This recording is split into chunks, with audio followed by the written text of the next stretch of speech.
For Objective 7, we are going to take a look at rational exponents. Now, rational exponents are basically another way of saying fractions that are exponents. So let's just say if I had 4 to the 2 over 3, this would be called a rational exponent. It's a fraction and it's an exponent.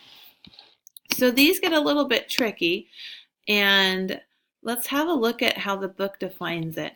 The book defines it as if you have a base and it is to a fractional exponent, and you then take that to the denominator of the exponent. Notice that, or remember from last lesson, when you are looking at a power to an exponent, you multiply.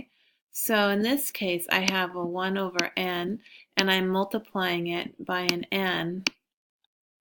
My n's will cancel, and I'll be left with a b to the first power. So we're looking at kind of what's going to be my b value, that kind of a thing. And I'll show you another definition in just a second.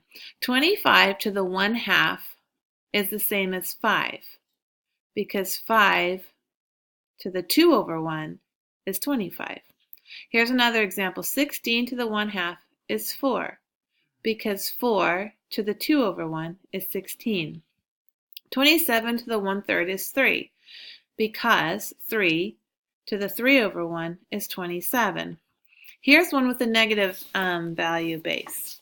Negative 64 to the 1/3 is negative 4, because negative 4 to the 3 over 1 is negative 64. Another way of looking at this is if you have an exponent, that's a 1/2. So I'm just going to put, let's just do a to the 1/2. Another way of looking at it is this is now the square root of a. Let's look at 1/3. Let's say I have a c to the 1 over 3. Another way of writing that rational exponent is not the square root of c, but the cubed root of c.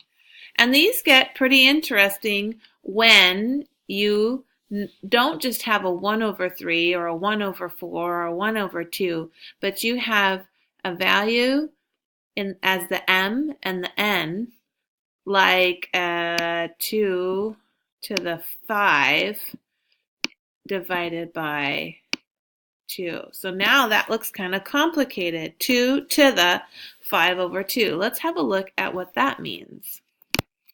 Okay, so when I'm looking at a base and it's to an exponent of a fraction, there's two ways we can look at it, and I'm going to use this example. I can look at it as 2 to the 5th to the 1/2. Or if I wanted first, I could say, all right, I'd like to do 2 to the 1/2 and take that to the 5th power. So depending on what your base is, you might want to take it to the exponent of the 5 and then to the 1/2. Or you might want to take it to the 1/2 and then to the 5, the 5th power. For example, just a reminder here quickly.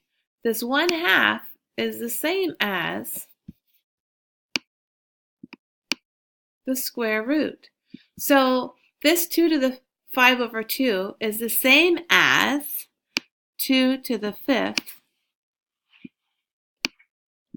and here's my square root, the square root of 2 to the 5th. Or I could write it this way, 2 to the square root, I've got the square root of 2 all to the 5th power. These are all equal ways of writing the same thing. Let's look at an example. Here I have 8 to the 4 over 3, and that's a little bit complicated. So I have my 8, I have it to the power of 4 over 3. I'm going to have a look at this 8. Now 8 can be rewritten as a base 2. And I'm circling this 3 here because you're going to see some math-a-magic happen. 8 can become 2 to the 3. And then outside I have a 4 divided by 3. Remember my rule? When I have a power to a power, or power to an exponent, I'm multiplying my exponents. So I end up with a 2. 3 times 4 is a 12 divided by 3. And when I simplify this, 2 to the 12 over 3, it's the same as 2 to the 4th. And 2 to the 4th is 16. You could have knocked your 3's off right here and saved yourself a step, but I like to go through it so that we can see the whole process. In this example down here, I have a 32 to the negative 3 over 5. Okay, so we have a negative that we're dealing with too. So here's my 32, and then I have a negative 3 over 5. So that negative is telling me move me, move me. So the first thing I want to do, or I could do, is I'm going to move it to the denominator. So I have my 32. I have a positive 3 and a positive 5 as my fraction. 32 is another unique number that can be written as base 2. 32 is the same as 2. Oops, get my 1. Is the same as 2 to the 5th power. And then, as an exponent, I have a 3 to the 5th power. And notice what can happen here. My 5's can cancel. When I multiply, I'll end up with 15 over 5, which is the same as 3. So I have a 1 divided by 2 to the 3rd power, which is the same as 1 divided by 8. Okay, here's our last one. And notice here, I'm applying this negative 3 over 4 to both bases. I'm applying it to the 16, and I'm applying it to the 81.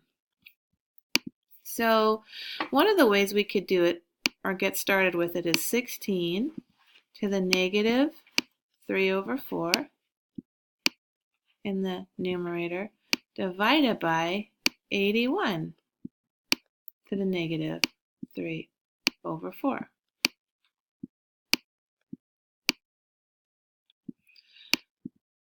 When you are dealing with these problems, it's always good to go back and get those bases. Like look for base 2s and base 3s and base 5s, because you will find most of them will simplify that way. 16 is the same as 2 to the 4th power.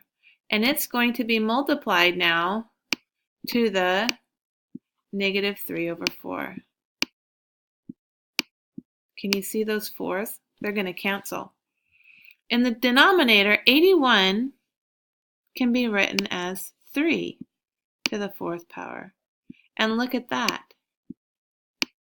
We are going to be canceling those as well. See those 4s? Those are going to cancel as well. So this 4 will cancel with this 4.